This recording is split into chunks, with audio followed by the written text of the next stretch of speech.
nous ne pourrons pas changer notre système éducatif sans aller au tout début, notamment l'éducation de la petite enfance. Il faut que dès les 3 ans, que nous commencions à intéresser nos enfants à ce qui est science, à ce qui est mécanique. C'est quelque chose qui avait disparu.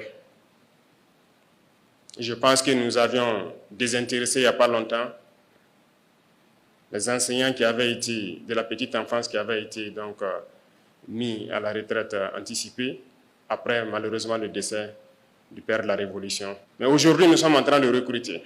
Les concours passés, nous avons lancé au moins 1000 places pour l'éducation de la petite enfance.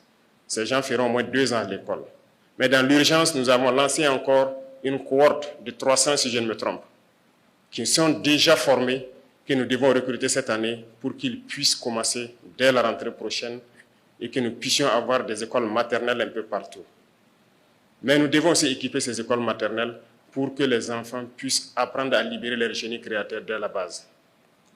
Si nous ratons cette base, nous ratons tout. Aujourd'hui, nous investissons beaucoup dans l'éducation. Nous essayons de mettre aux normes les écoles comme nous pouvons. Et il y a un vaste programme de modernisation de l'école qui est en cours.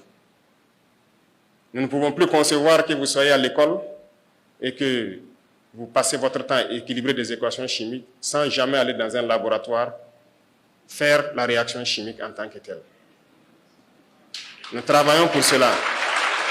Ceux-là qui ont fait les bacs techniques, je vous félicite.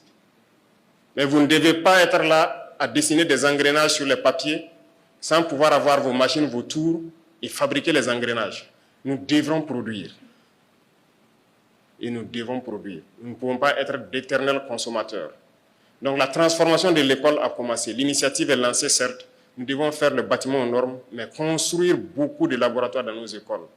On ne peut pas passer le temps à dessiner des cellules végétales et animales sans jamais aller au microscope, regarder la cellule et comprendre réellement ce que c'est. Ce matin, je suis particulièrement touché par le fait qu'un de mes anciens enseignants est parmi vous.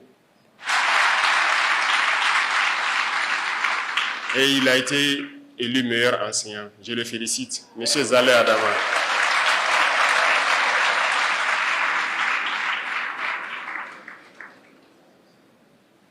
Ça fait beaucoup plaisir et vous comprendrez plus tard, vous les élèves, quand vous serez peut-être en fonction, comment l'enseignant est important.